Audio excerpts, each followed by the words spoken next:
Good afternoon, everyone. My name is Patrick Kennedy. I'm a Sacramento County Supervisor representing District 2 and part of the illustrious 4x2 is the reason that we're here today.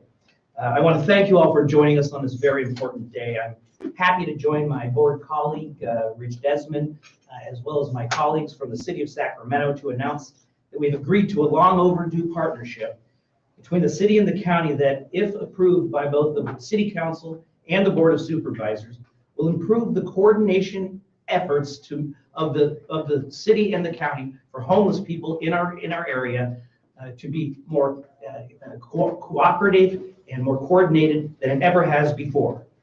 Now, the majority of those that are homeless in the Sacramento County area live in the City of Sacramento.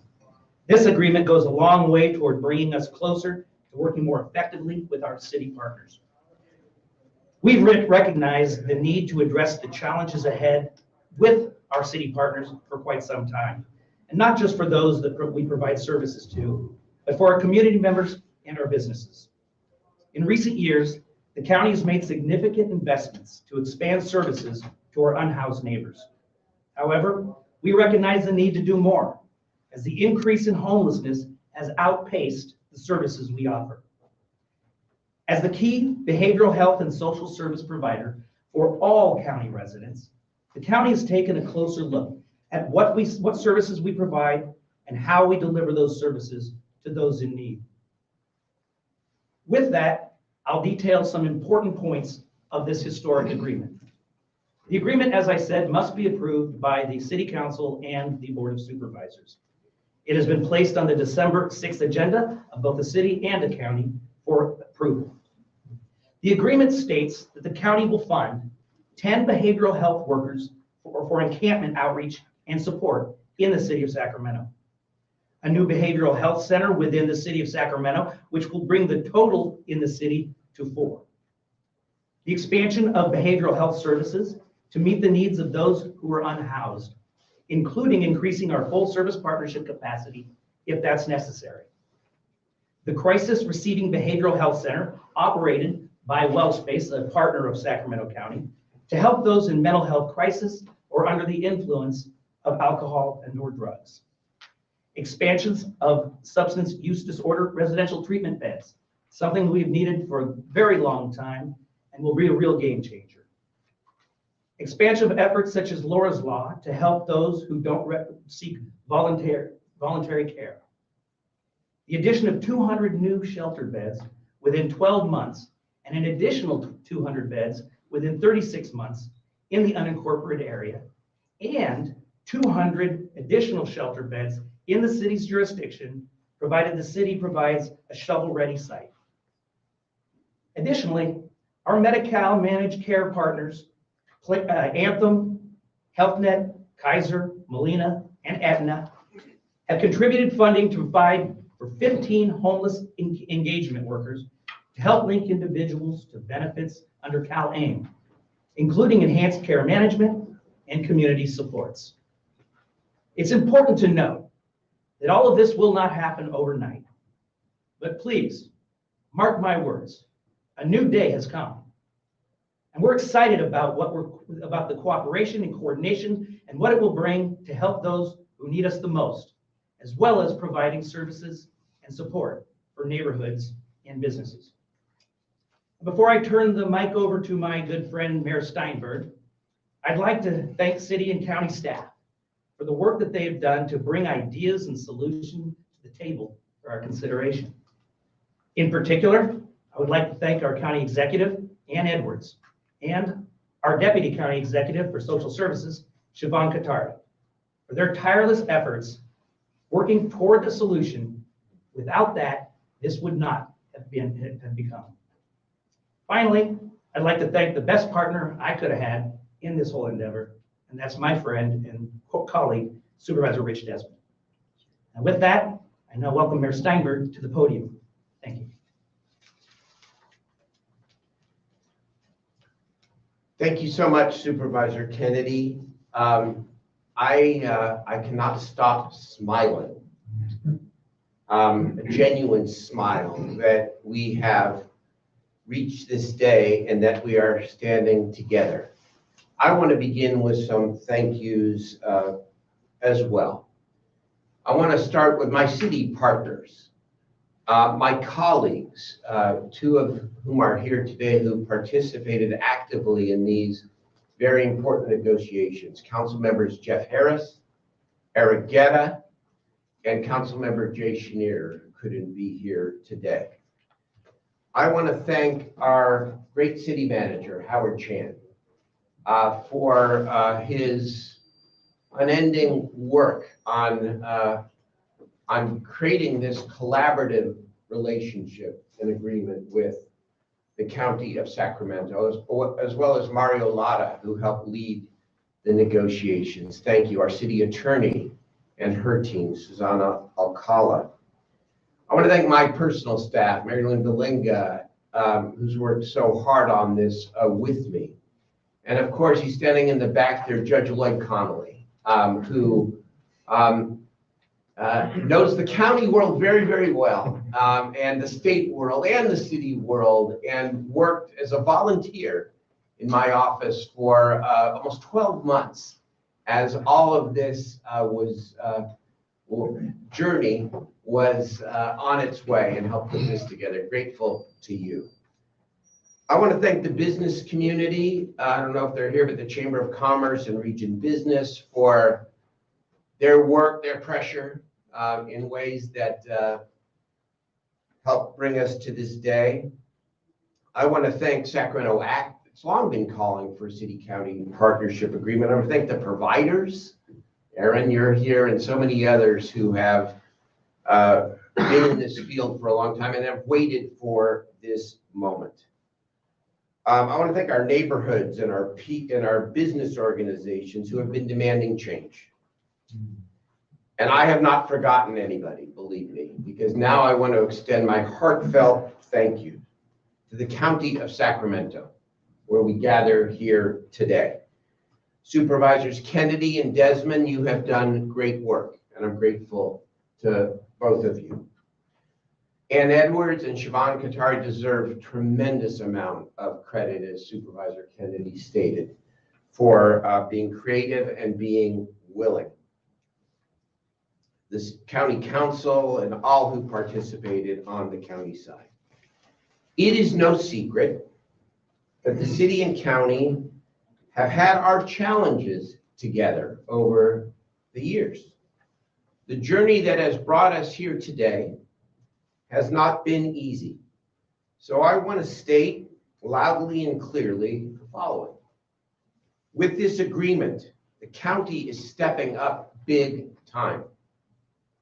They are taking a step that is bold, that is far-reaching, and that provides the best chance we've had together to impact this terrible problem that dominates the agendas of every major city and county in our state. The agreement that both sides, as Supervisor Kennedy said, will approve next Tuesday is comprehensive, it is detailed, and it is groundbreaking. Supervisor Kennedy covered a significant amount of the detail, and I know some of my colleagues will fill in the gaps, but here are the highlights from my perspective in the way that I say it. The city and county and the health plans, contracting with the counties, they're a key piece of this through the state, what's known as the state CalAIM reform, will add 50 outreach workers to aggressively intervene in the most problematic encampments in the city of Sacramento. 10 teams will be responsible for working 20 separate encampments per month in the city. That's not some little pilot. That's 20 encampments per month. Each team will have a clinically trained mental health worker funded by the county with the authority to diagnose people with mental health and substance abuse issues on the spot and in the encampments themselves. The teams will also include housing navigators and peer specialists and the DCR representatives from the City of Sacramento. The size of the teams will vary with the size of and complexity of the particular encampment. For large encampments, the teams will spend whatever number of days or weeks are necessary to navigate people out into better conditions. Now, assertive outreach is a cornerstone of this agreement. Assertive community outreach, it's essential, but it is not enough. For several years, as you know, I have advocated both in Sacramento and in California for a legal right to housing, shelter, and care for people in the most desperate need. This agreement is the first of its kind, a voluntary legal agreement which requires the city and county to work together, not just one side, but both sides to work together. Maybe more importantly, it will guarantee whatever it takes for the people in desperate need. Mental health services, substance abuse services, housing services, general assistance, whatever it takes will be guaranteed to help get people off the streets. Under the agreement, the services to be offered are first voluntary, and if necessary, the county agrees to invoke Laura's Law or other legal tools to require the individual to accept the help. Under the agreement, the county is also bravely committing to adding as many of what are called full-service partnerships under Prop 63, the Mental Health Services Act, which is the highest level of service for people with the most severe needs. The city will work with the county, and the city will ultimately prioritize the sites. 20 a month once the teams are fully staffed over the next 6 months. But here's the among many important things, another important thing to say to the public. We together are not waiting. The city and county have been actually working together on a pilot basis for several months. So they are ready to go, even as we ramp up the 10 full teams. Next week, we will have 2 city-county teams, including a county behavioral health worker, going out to work with people in some of the encampments the city has deemed to pose the greatest and highest risk to health and safety. These include the X Street corridor and 29th and 30th Streets from E to H Streets in the Central City and Hagenwood Park, Traction Avenue, and Colfax in North Sacramento. And that's the beginning. Then we will keep going together.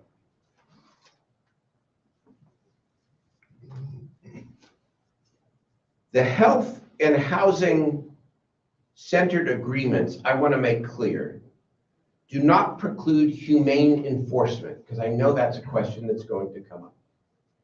What does that mean? Well, in these encampments on the front end, where there are people who are engaging in illegal activity, who are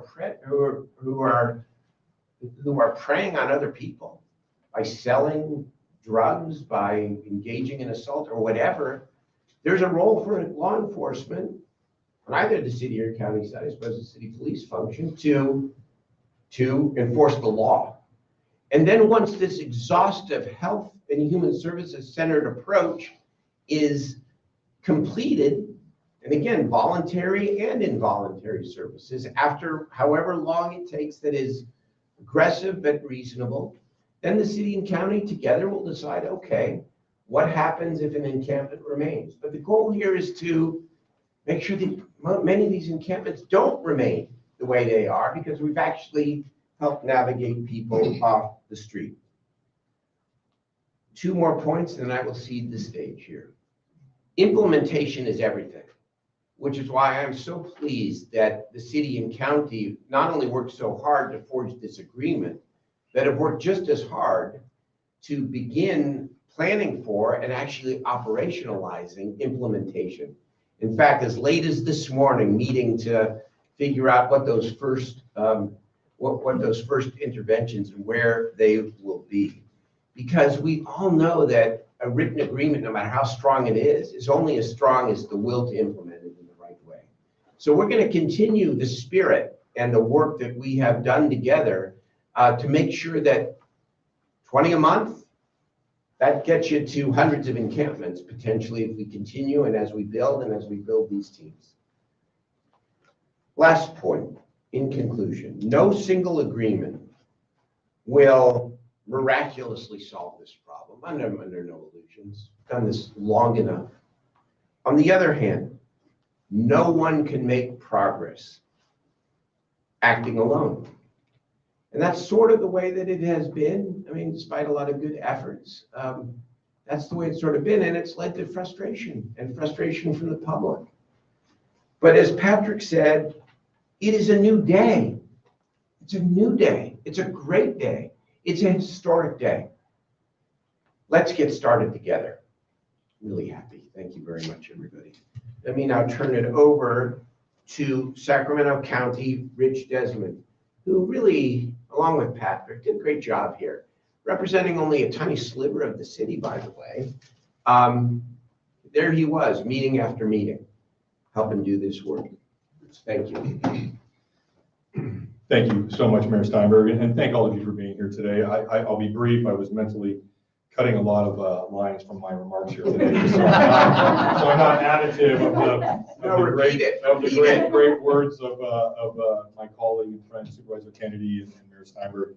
But I will say, you know, this is by no means the end. It's no means the beginning of the end, or even the end of the beginning. But this is a big step forward in Sacramento County, and I'm very proud to be here today. Very proud of the City Council, Board of Supervisors, pending approval by our collective bodies, of course, next week. But I'm proud to stand up here today with my colleagues. I want to talk about something. You know, there's been a lot of focus on Measure O and how, you know, Measure O was the impetus for this happening. But I got to say, you know, the efforts to forge this partnership far predate Measure O, beginning of last year. And Supervisor Kennedy and I were on the initial version of, it's now a 2x4, it was a 2x2. But I think we started down that road in an acknowledgement that, look, neither of us can do this alone. Homelessness is not a crisis that respects jurisdictional boundaries. It doesn't begin or end at a city or county line, but it requires coordination and collaboration. And so we stuck it out. We had a few fits and starts and reconstituted this effort as a 2x4. But I think the time it took to do this and those efforts also illustrate, you know, the complexity of our homelessness crisis, not just in terms of the causes of homelessness, not just in terms of the things it's going to take to solve this crisis, but in terms of the sometimes the lack of clarity around roles and responsibilities in the state of California. And that was something we really struggled with throughout the course of some of these negotiations. You know, these roles and responsibilities are not always clearly defined in state law. And I tell you, Sacramento County is not the only city and county where you're seeing them wrestle with this issue. But we are the first to come up with an agreement like this. And I think this is something that we as elected officials and certainly as a community should be proud of, because we said we are going to define those roles and responsibilities in this agreement. It embodies our mutual desire to obviously improve the lives of people out on our streets through more services, more programs, with an ultimate goal to get everybody into stable housing. And I think there's been a lot of talk about the communities, the impact on the communities that this is going to have. You know, I'm someone who I think everybody up here with me shares this, that as an elected official, we have a dual responsibility.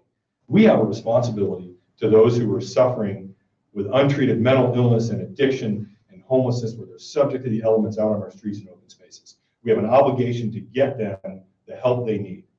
But we also have a dual obligation to our communities, our neighborhoods, our businesses. And I think this agreement, I'm very confident that this agreement is going to help us meet both of those obligations. We will help and shelter more people while allowing us to clean up our streets and open spaces. We all want a Sacramento where everybody is healthy, safe, and comfortable. And I think this is a big step in that direction. So I will finish now by doing my own thanks to a few people. You know, it's funny that those of us in the room, the 2x4 and of course the county and city executive leaders, they were doing the lion's share of the work, but there's so many others who were involved in this, pushing it along I was going to call out Judge Lloyd Connolly myself, because I tell you, sometimes his diplomacy was desperately needed to keep us on the rails here, and he was doing a lot of that shuttle diplomacy. So thank you, Lloyd Connolly, for that.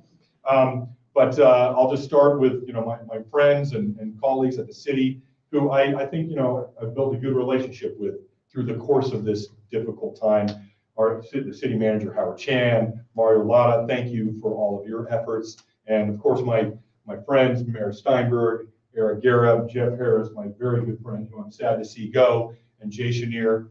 And then on the county side, certainly Ann Edwards, our county executive, who has been a wonderful leader in this effort, and Siobhan Katari, our deputy county exec over Health and Human Services, who in my opinion is just a rock star. We are so lucky to have her. And finally, just thank my friend, dear friend and colleague, Patrick Kennedy, and his leadership in keeping this going. He has spent a lot of time kind of helping me understand a lot of the complexities of this crisis, because he's been in this game a lot longer than me. So thank you, Patrick, for that. And thank all of you for being here today. And let's get to work and really maximize the effectiveness of this partnership agreement. And with that, I will turn it over to, let's see, Eric Garrett. Thank you very much, Supervisor Desmond. I want to start off by again saying that no one city, no one jurisdiction, no one county can address the biggest challenge that faces us all across the state. And the fact that we were able to do this here today, a legally binding partnership agreement. I want to thank Supervisor Desmond and Supervisor Kennedy and all of our county staff. Particularly because Supervisor Desmond also represents Council District 6. And I want to thank also Judge Lloyd Connolly, who was former council member of District 6. So thank you for that work there. I'll start with my thanks as well. I do want to thank again my colleagues, Councilmember Jeff Harris, who's leaving us, Mayor Steinberg, and Councilmember Jay Chenier, who's not here, who all said. From the beginning, regardless of whether Measure O passes or fails, we know that the success of any outcome will be our ability to work together and using a legally binding partnership agreement where we are all committed to how our staff work together, what the outcomes look like, how we communicate, and how we provide relief and support for those who are experiencing homelessness and need mental health support and services, and how we support not only our businesses, but most importantly, our neighborhoods who are asking for a significant change. I want to thank on our city side who helped us a lot on this. Mario Lara, thank you for your support and for your creativity in working with our county partners, and also our city attorney, Susana Alcala Wood, who also, with our county council, helped us be very honest and direct about what needs to be in a legally binding partnership agreement, so that the outcome is effective, so that it's not full of platitudes, that it is something that is significantly moving us forward. The 3 points I want to point out on this, and I want to thank Supervisor Kennedy and Supervisor and Mayor Steinberg for going in great detail. But one, it helps us not duplicate efforts. It helps us avoid these duplication of contracts, competing against our staff itself, avoiding situations where we're going after the same grants and resources to affect the same areas. Not only is the city within the county, but many times we have many council districts and areas where on one side of the street is county, on one side of the city, one side of the street is the city. It helps us make sure that we're most effective with limited tax dollars, limited dollars that we have to a very large problem. And whether they're state or federal or local, they're still tax dollars that our neighbors want us to be the most effective with this. It helps us have coordinated access in a way that we're making sure we're signing up as many people to the full service partnership program. And again, by not signing up as many people to the FSP full service partnership, we're leaving money on the table that we desperately need here. It makes sure that that we recognize that FSP, that partnership, also pays for housing. And if we're not signing up folks to be able to do that, then we're not addressing the bigger piece as well. It helps us make sure that we're thinking about all of the bigger pieces, so that every state and federal dollar is going to help, again, affect our business, support our businesses, support our neighborhoods, but most importantly, the people who need those services by the FSP. It recognizes in there as well that we have more to do. We have to look and recognize that we need sobering centers in our county. That helps us with the people who are affected by substance abuse. It helps us in the work that our law enforcement is trying to do responsibly. And it also recognizes our joint effort on housing and making sure that the city commits to moving forward on building more permanent supportive housing, so that that money that when we collect FSP can go to the and be used in that appropriate way. Second, the legally binding partnership agreement, again, requires every 6 months a sense of accountability, that there will be a joint report, not one message over another, joint communication, an agreed upon report by both the city and the county to its boards about where we are on progress. Because if we're not showing accountability to the public and showing progress, then this is just paper that we're printing on. That in itself is legally in there. And finally, it has a dispute resolution process, not for us to compete against each other, but for us to work through our challenges and to figure out ways how we look at process improvement and not pointing fingers at one another. One, I have full confidence that our county and our council partner, colleagues, elected partners, will vote on these partnership agreements to help us move together. We are asking them, obviously, to vote in support in this, but more importantly, I'm proud of the work that this 4x2 has done to say that we want to make sure that there is a very strong, publicly visible, and committed way of making a change in our city. I'm excited about the outcomes that it has for us. I'm excited about making sure that we make relief for our neighborhoods and making sure that we, as Sacramento, when I say that, Sacramento as a region is an example for our state. We have more work to do, and I know this will help us get there. With that, I want to welcome my colleague here who has been involved in this even before also I came on the council, Sacramento City Council member Jeff Harris. Good afternoon, everybody. Thank you, Eric. I appreciate that. Well, they left me to that cleanup. I happen to do pretty good in that role. There are 2 points that I don't think have been discussed, but I would also like to thank our city and county staff. They've all been called out.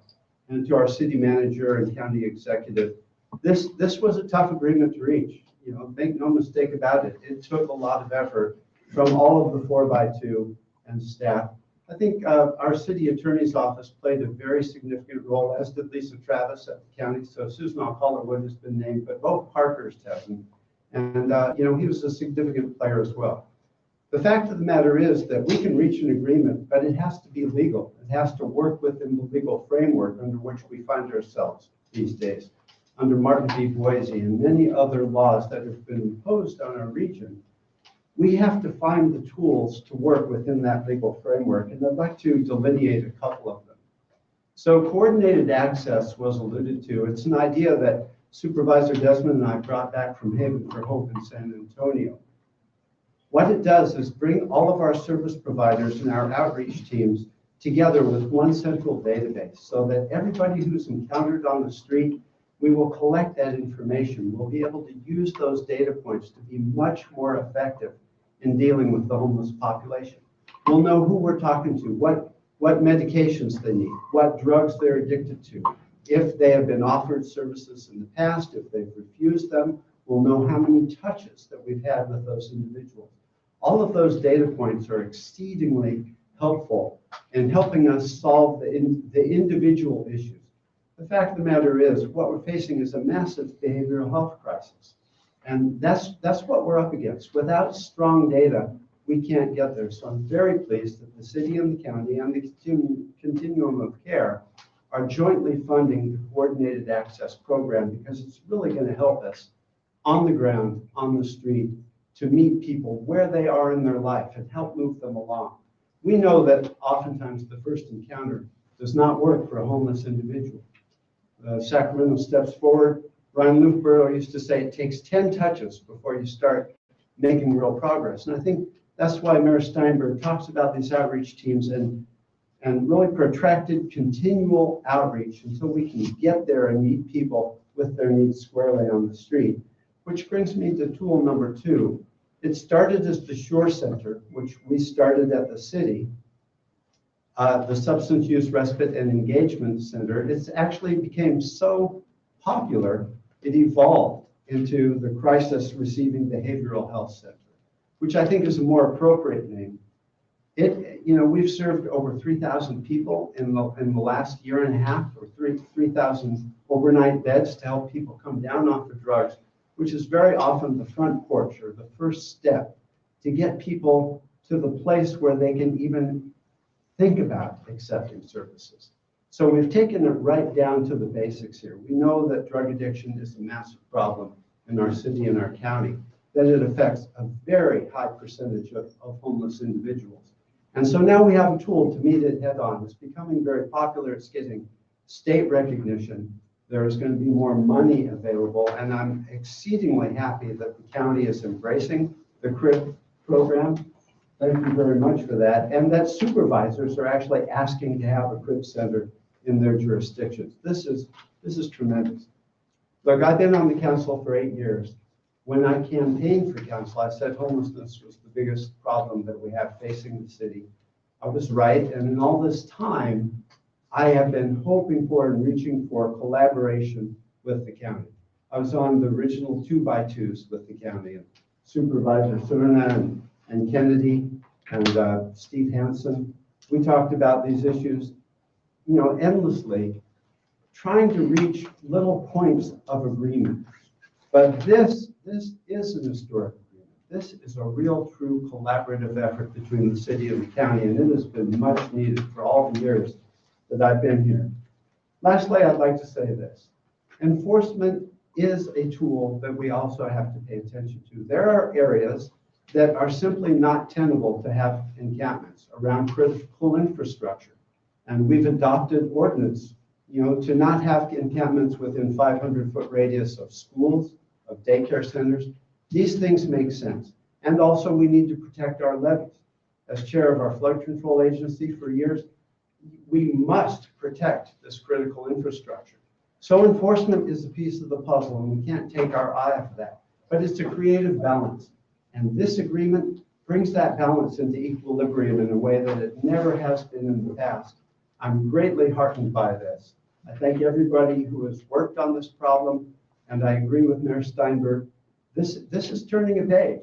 This is a new way to do it. It's not going to clean up our streets tomorrow, but it gives us a collaborative effort with the tools that we've delineated here to really make a concerted, humane approach to dealing with homelessness.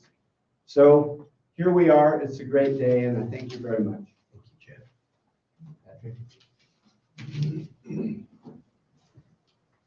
I want to thank all of my colleagues for being here. You can see what 6 elected officials can do to make a press conference last as long as possible.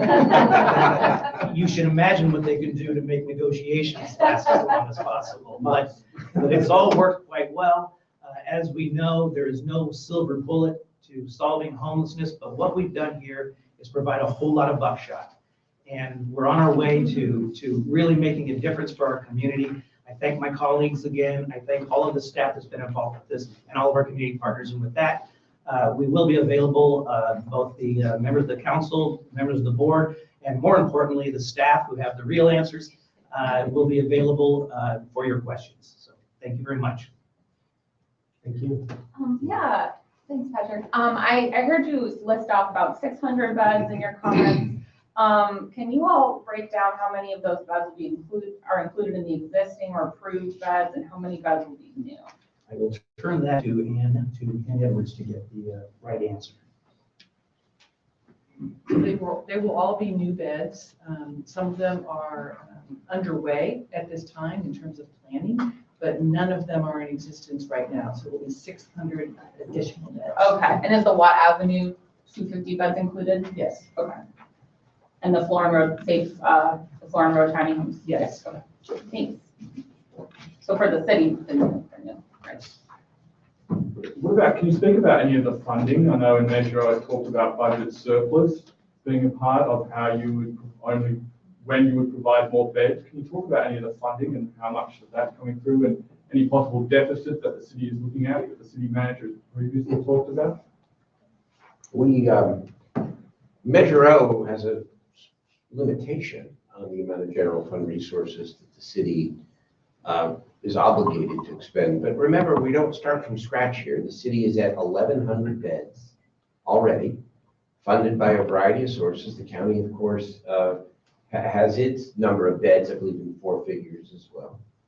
And we intend, and you have to really work out our budgets to do everything that we can to keep those 1,100 beds. But as I said earlier, one of the philosophies behind all of this, I think both the city and county, is that we all recognize, we can't do this alone, and that we're much more powerful together. The county can speak to its own budget. I just know that there is this brand new opportunity because of the state reform known as CalAIM, which allows the county to draw down significant federal dollars, engaging the health plans in serving this population. And in fact, under the agreement, 15 of the outreach workers are going to be funded by the health plans themselves through CalAIM. So this is really a multi-party agreement, if you will. It's the city, county, but it's also the health plans. Can I add on to that? Go, please. So I'd like to add on that with Measure O, there are no funding limitations to this partnership agreement. So you're talking more about Measure O, and what you're referring to is the unobligated general fund surplus. So think of it as this way. That $5 million is the floor. We fully intend to do more than that, and we're already on our way to do that. Yeah, I want to go back to, I think, a couple points that everybody's mentioned here, but it's, if we're not doing everything we can on the coordinated side to maximize drawing down federal dollars, the expectation of new dollars, I think, is short-sighted. So the first thing that this partnership agreement does, again, is making sure that we're capturing as many people as we can in the FSP. So we're not leaving money on the table that is not within our own general fund already. Question for Member Wansid. The most recent point-in-time count for Sacramento County earlier this year identified more than 9,000 people who were experiencing homelessness. Obviously, I mean, the city and the county both have a certain existing number of beds, which I think is like 2,200, and then you're talking about adding another 600. So that still leaves more than 6,000 people on the streets. What are you going to do about it? I'll go first. First of all, you look at a 200 bed count, and that's not going to serve 200 people over the course of the year. It's going to be multiplied many, many times, because the key is, if we're getting people into these shelters and we're warehousing them, we fail. The key is to get them in there, get them hooked up with the services that they need to be successful, and find them more permanent and stable housing, and move them out of there as quickly as possible and fill that bed again. I'll give you an example. There's a shelter that the county funds. It's actually in the city of Sacramento, that's operated by the Salvation Army. There's 60 beds there. Now, 60 beds sounds like a drop in the bucket, and we're going to draw off of the parkway for those beds. It sounds like a very small number when you're talking about the magnitude that we're talking about. But 60 for 3 years, they have a record of getting people out of there within 9 months. Within 90 days. A record of 90 days. So if you do 60 beds times 90 days for 3 years, you're talking about 1,000 beds roughly. So don't take the 600 number and think we're serving 600 people. It's going to be far more than that. The other thing I just would say is that, again, the engagement piece out in the encampments, in the field, is so important. Not only for the reasons that Supervisor Kennedy just said, the idea is to create flow through, but beyond that, there's also creativity. There's also, reuniting people with their families, for example. There can be roommate opportunity. I mean, there's all kinds of things that we can do. There are vacancies throughout, Sacramento, not enough of them. But the idea of having the will and the obligation to actually be out there and to have to serve the people one way or the other means that we're going to find solutions for people. We have to. That's the intent of this. Yeah. So I mentioned coordinated access. I think a really powerful aspect of that is that our outreach teams and our service providers will know exactly what housing stock is available on any given day, just by looking at an iPad. Right now, many service providers have to make up to 16 calls to find out, is there a shelter bed available? You know, it's just duplicative effort. It's cumbersome. Coordinated access, I believe, will be a very valuable tool in using our housing stock to great efficacy as well.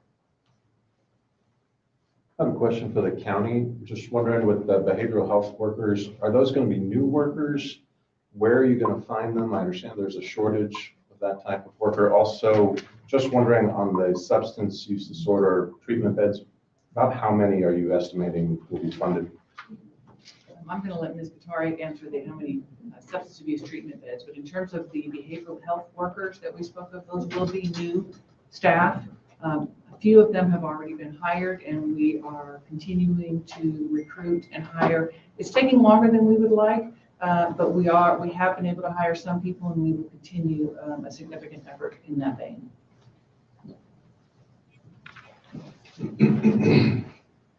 Thank you. In terms of substance use residential treatment beds, we're actually looking over time to add about 500 new beds to meet the demands on our continuum of care. And so the Board of Supervisors recently approved a $10 million investment for our providers to be able to build that capacity. And we're hoping to move the needle on those beds, and we'll continue to look at what else we need to do to continue to add those beds. What kind of time frame are you looking at? As soon as possible. So the money, the $10 million is about to go out the door now, and hopefully our providers will be able to ramp up very quickly. What is the checks and balances of the on-the-spot diagnosis to ensure accuracy? And secondly, with New York City's plan kind of in the spotlight right now, how are we ensuring ethical treatment? So the emphasis, the priority is on proactive, voluntary engagement. That's always the philosophy. That's the philosophy of Prop 63, the Mental Health Services Act, and of all of the systems, both public and private. You engage people, and as Jeff Harris said, it can take 10 touches, right? Because it's a trust building process here, especially with somebody who's traumatized because of their underlying health condition or just the experience of living on the streets. Laura's Law and the other involuntary commitment tools exist as a last resort. I mean, for people who are not amenable to even the most extensive assertive outreach to come on in on a voluntary basis. So we want to, I think we all believe that living on the streets is not good for anybody. It's unhealthy. It's unsafe. People are victimized all the time. And so you start with voluntary and mean it. That's why when I say people, the engagement teams may be out in these encampments for a month or more, depending on the size of and the severity of the problems in the encampments for the people. But ultimately, you need to have all those tools, and the county has them, and they're obligating themselves under the agreement to use every tool possible to help get the people off the streets where it's cold, wet, and not safe or healthy. Go. I'd like to add to that. One of the questions was, how do we ensure that the diagnosis in the field is accurate? So we will have behavioral health specialists in the field doing that. However, once someone has been assessed for eligibility and diagnostic criteria, they are then referred to either a full service partnership or another program within the community where they get a fuller, more comprehensive diagnostic assessment to ensure that we're treating them in the right place at the right time in the right way. And so just kind of building on that, if someone, these teams encounter a person diagnosed on, let's say, schizophrenia, how would they go about getting the medication? Like, which steps are there for them to actually get the pill?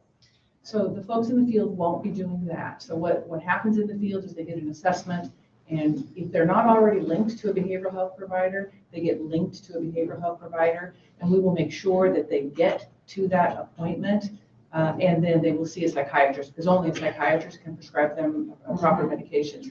Unless, of course, they are so impaired in the moment and meet 5150 criteria as a danger to themselves or others, then they would go to the hospital and get treated right away. They'll get driven to the place that can have a psychiatrist. Yes. Sorry, we're gonna have 50 outreach workers, you know, because there's gonna be the need for transportation. So all, A couple of parts of this question. First, when do you see those engagement teams being deployed? How soon? Next week, Next week? And there are those, two of them. two of them as soon as next week? Yeah.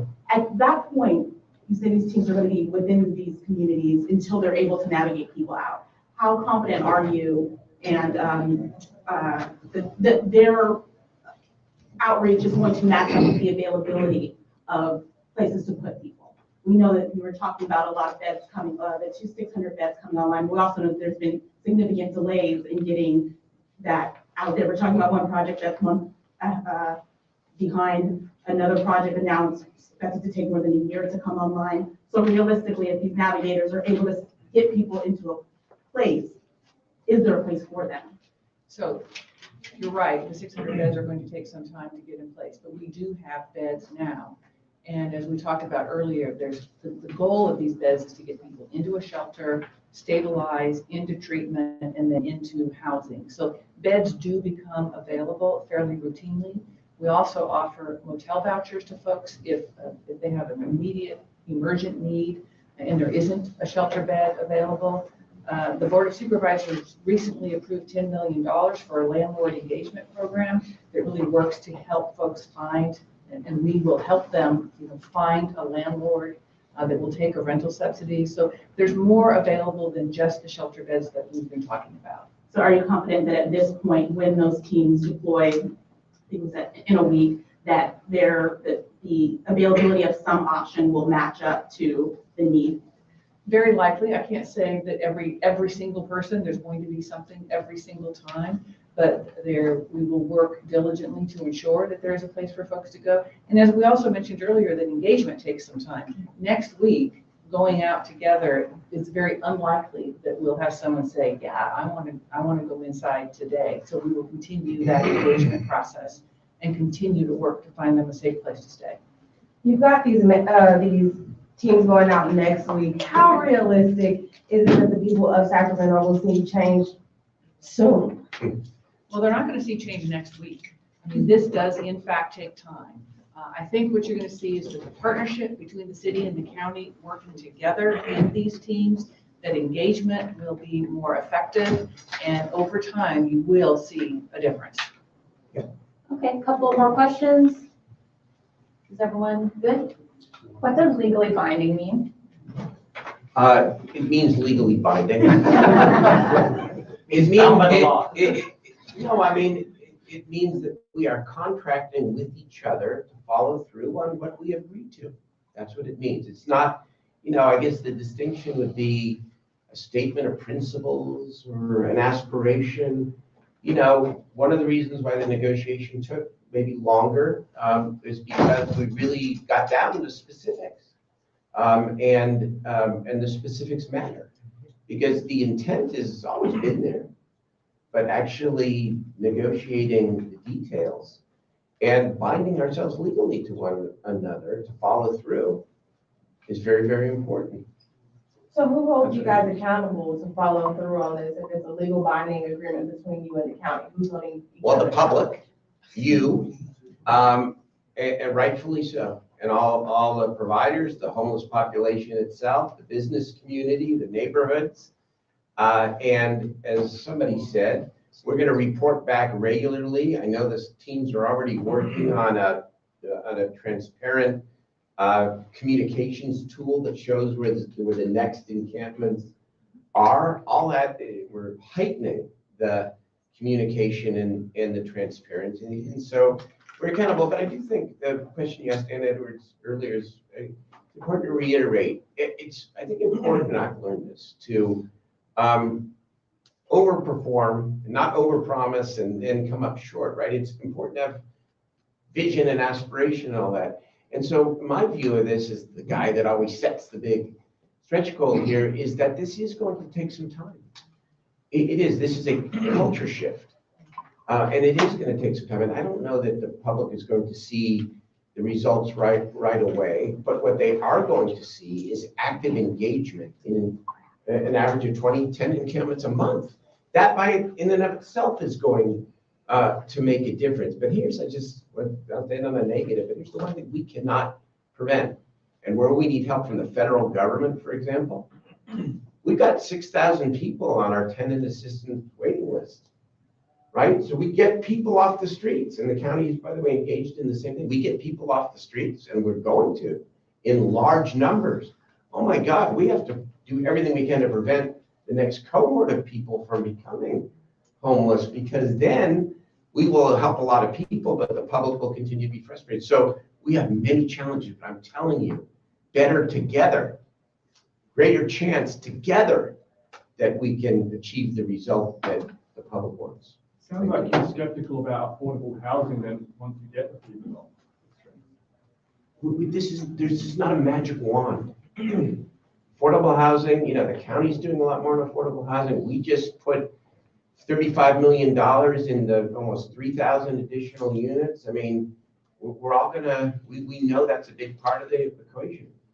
This is the foundation and a major one. If I could just real quickly, everybody looks at everything as either or in this situation, and it's not. We have to get people off the street as quickly as possible, get them stabilized, get them the help they need, get them the support they need in order to make them able to provide for themselves and live in a stable environment. We have to do that. That's critical. At the same time, we can't take our eye off the ball on what's incredibly important, and that's affordable housing. And both the city and the county are engaged in doing both of those things. As they like to say, chewing gum and walking at the same time.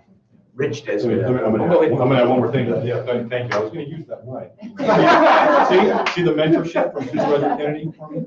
But I wanted to, there's a focus on this agreement. This agreement is about the county's commitment to doing certain things to support in the city of Sacramento, to support the city of Sacramento, working vis-a-vis the city of Sacramento. It is certainly not a reflection of everything that's going on. There is an awful lot more that our respective jurisdictions are doing independently, together, and a lot of those revolve around permanent supportive housing, interim housing, and the county, at least with the Board of Supervisors, I know the mayor mentioned how many millions that the city has committed. At the Board of Supervisors, we're doing the same thing. So I want to make sure that you don't walk away from here thinking that the four corners of this agreement encapsulates everything, because it certainly doesn't.